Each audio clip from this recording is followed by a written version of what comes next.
பாருங்க அடுத்த வருஷம் என்ன நடக்க போகுதுன்னு. வண்டி வண்டியா கொண்டாந்து கொட்ட போறாங்க. அது அத்தனையும் உங்ககிட்ட இருந்து கொள்ளையடிச்ச பணம் தான். என்ன பண்ண போறீங்க? என்ன பண்ணணும்னு உங்களுக்கு கரெக்டா தெரியும். அது நான் சொல்லிதான் புரிய வைக்கணும்னு ஒன்றும் அவசியம் இல்லை. அண்ட் மை டியர் பேரண்ட்ஸ், உங்ககிட்ட ஒரு சின்ன ரிக்வெஸ்ட். உங்கள் குழந்தைங்களோட விஷயத்தில் எதுவும் ஃபோர்ஸ் பண்ணாதீங்க, ப்ரெஷர் போடாதீங்க, எதுவும் இம்போஸ் பண்ணாதீங்க. ஃபர்ஸ்ட் ஆஃப் ஆல் அவங்களுக்கு என்ன பிடிச்சிருக்குன்றதை தெரிஞ்சுக்கிட்டு அதுக்கு ஏற்ற மாதிரி வழி நடத்துங்க. நான் டெஃபினட்டாக சொல்கிறேன், எத்தனை தடைகள் வந்தாலும் அவங்கவுங்களுக்கு பிடிச்ச விஷயத்தில் அவங்கவுங்களுக்கு பிடிச்ச துறையில் அவங்க கண்டிப்பாக சாதிச்சு காட்டுவாங்க.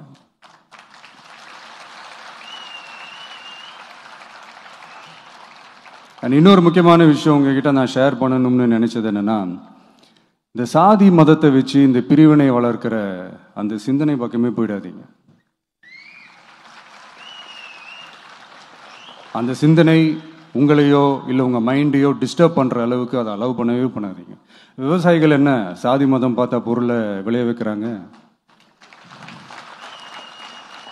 தொழிலாளர்கள் என்ன சாதி மதம் பார்த்தா பொருளை உற்பத்தியில் ஈடுபடுறாங்க? இவ்வளையே இயற்கை அம்சங்களான வெயில் மழையில் சாதி இருக்கா, மதம் இருக்கா?